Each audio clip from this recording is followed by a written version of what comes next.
தாய் தமிழ் உறவுகளுக்கு வணக்கம். சீமான் போராட்டத்துக்கு காவல்துறை அனுமதி மறுப்பு. தடையை மீறி ஆர்ப்பாட்டம் என்ற தலைப்பில் இந்த காணொளியை காண்கிறோம். திருப்புவனத்திலே மடப்புறம் காளியம்மன் கோயிலில் தற்காலிக ஊழியராக பணியாற்றிய அஜித்குமார் காவல்துறையினரால் அடித்து படுகொலை செய்யப்பட்டார். நாம் தமிழர் கட்சி சார்பில் கடந்த 3ஆம் தேதி கண்டன பொதுக்கூட்டம் நடைபெற்றது. சாட்டை துரைமுருகன், இடும்பவனம் கார்த்திக், இசை மதிவாணன் உள்ளிட்டோர் பலர் கலந்து கொண்டு கண்டன உரையாற்றினர். நாம் தமிழர் கட்சி தலையிடாவிட்டால் அஜித்துடைய லாக்அப் மரணம் இந்த வெளி உலகத்திற்கு தெரியாமல் போயிருக்கும். நாம் தமிழர் கட்சி தான் பெரிய உலகத்திற்கு தெரிய வைத்தது. நாம் தமிழர் கட்சி களத்தில் இறங்கிய பிறகுதான் அஜித் மரணம் தமிழகம் முழுவதும் வைரலாகியது. இந்த சூழ்நிலையில் வருகிற 8ஆம் தேதி நாளைய தினம் நாம் தமிழர் கட்சி தலைமை ஒருங்கிணைப்பாளர் செந்தமிழன் சீமான் அவர்கள் தலைமையில் கண்டன ஆர்ப்பாட்டம் திருப்புவனத்தில் ஏற்பாடு செய்யப்பட்டிருந்தது. இந்த கண்டன ஆர்ப்பாட்டத்திற்கு காவல்துறை அனுமதி மறுத்துள்ளது. தகுந்த காரணங்களை தெரிவிக்கவில்லை.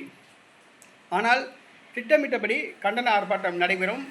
நாளைய தினம் செந்தமிழன் சீமான் அவர்கள் மதுரை வருகிறார். மதுரையிலிருந்து நேரடியாக அஜித்குமார் வீட்டுக்கு சென்று 5 லட்சம் ரூபாய் பண உதவி வழங்குகிறார். அந்த குடும்பத்திற்கு ஆறுதல் கூறுகிறார். மேலும் திருப்புவனத்தில் நாம் தமிழர் கட்சி சார்பில் கண்டன ஆர்ப்பாட்டம் திட்டமிட்டபடி நடக்கிறது. காவல்துறை அனுமதித்தாலும் அனுமதிக்காவிட்டாலும் திட்டமிட்டபடி கண்டன ஆர்ப்பாட்டம் நடைபெறும். ஏன்னா இது திமுக அரசோட காவல்துறை, இவங்க அப்படி தான் இருப்பாங்க. அதனால் இவங்க காவல்துறை சொல்கிறதெல்லாம் நம்ம கண்டுக்க வேண்டிய அவசியமே கிடையாது.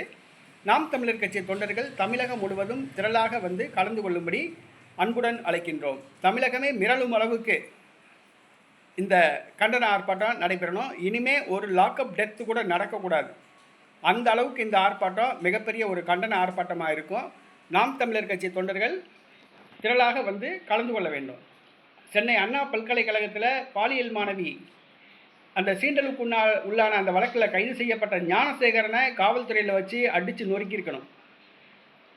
கஞ்சா கடத்தல் வழக்கில் சிக்கிய திமுக அயலக அணி தலைவர் ஜாஃபர் சாதிக்க காவல்துறையில் வச்சு அடித்து நொறுக்கியிருக்கணும்.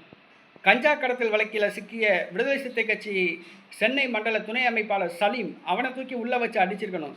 இவங்க 3 பேர்த்துக்கு செய்ய வேண்டியதை ஒரு அப்பாவி அஜித்குமாருக்கு செஞ்சு அவனை கொண்டுட்டாங்க. அதான் ரொம்ப வேதனையான விஷயம். இந்த அப்பாவி அஜித்குமார் மரணத்துக்கு நீதி கேட்டு கண்டன ஆர்ப்பாட்டம் நடக்குது. இந்த கண்டன ஆர்ப்பாட்டம் தடையை மீறி நடக்குது. ஆக நாம் தமிழர் கட்சி தொண்டர்கள் திரளாக வந்து கலந்து கொள்ளும்படி அன்புடன் கேட்டுக்கொள்கிறோம். தமிழகமே மிரளணும், அந்த அளவுக்கு இந்த கண்டன ஆர்ப்பாட்டம் பொதுக்கூட்டம் பொதுமக்களுடைய பங்கேற்பு இருக்க வேண்டும்.